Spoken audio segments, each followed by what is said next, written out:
Now, today in Focus, we're bringing you a report inside one of the main migrant camps which has sprung up in the north of France. Grande Synthe is France's first internationally recognised migrant camp. The camp near Dunkirk can handle up to 1,500 migrants, most of them, in fact, Kurds from Iraq.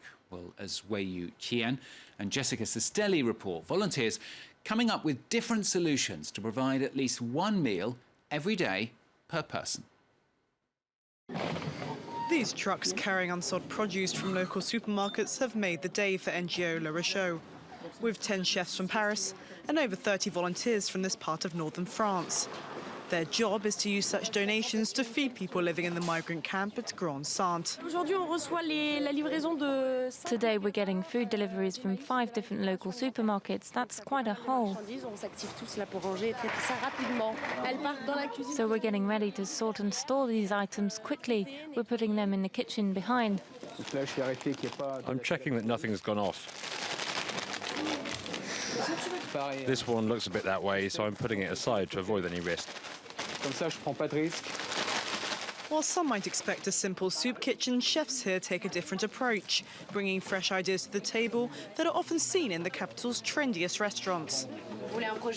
We want our project to be ethical, with zero negative impact on the environment or mankind. It's complicated cooking with meat, as it must be halal, but vegetarian food goes with any religion, so it appeals to everyone. 160 lunches are made from a morning's hard work. Other organisations have handed out meals in the camp before, though rarely enough to feed so many families. Ranj, a young Kurdish Iraqi, has been living in the Grande Synthe camp for several months. He's discovering the fine flavours of French cuisine. Good.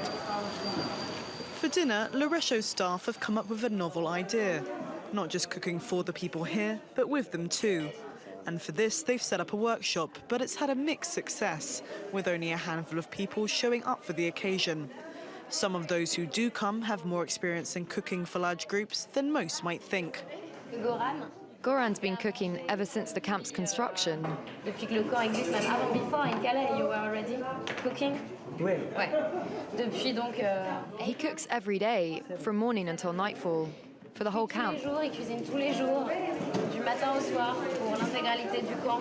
À Calais, il servait. In Calais, he served between 2,000 to 3,000 meals. Here, some 600 people daily. In the kitchen, they're doing a mighty job. This is where Goran helps prepare hundreds of Kurdish meals every day. The camp's huge kitchen was built in a former farm. We are here to help refugees and volunteering, and I'm a refugee, and I'm so happy. I help my people, they are refugees, and when I stay here and I help my people, every day we cook for them. And we want they feel happy and they eat Kurdish food, not Euro food, because they don't like Euro food, you know. Their meals are prepared in a traditional Kurdish way, with lots of oil, salt and chopped onions mixed with sliced pasta and rice. For Goran, the taste recalls many memories of home. Cooking for 600 people every day is a way many here keep the sense of a normal life. People get bored here because they are like in the wood chicken, you know. It is closed. You cannot go out to do anything, to have a job, to be normal people. I'm happy to see these people, my brothers, my nation. They are working together and they're helping each other. Of course, I'm happy. The Grande Synthe camp is home to 1,500 people, including some 200 families with children. They've been living here since March. Rows of small wood cabins have finally replaced the tents which had sunk into the mud. With this change, some small businesses have been able to flourish. Most people still dream of reaching England, but in the meantime, they call this home, meaning some form of human connection is crucial.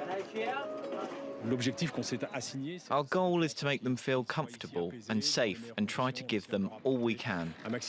There's nothing fancy. We recycle food that would otherwise be thrown out, and it's volunteers who work here, so there's no cost to society. But it generates a real sense of humanity.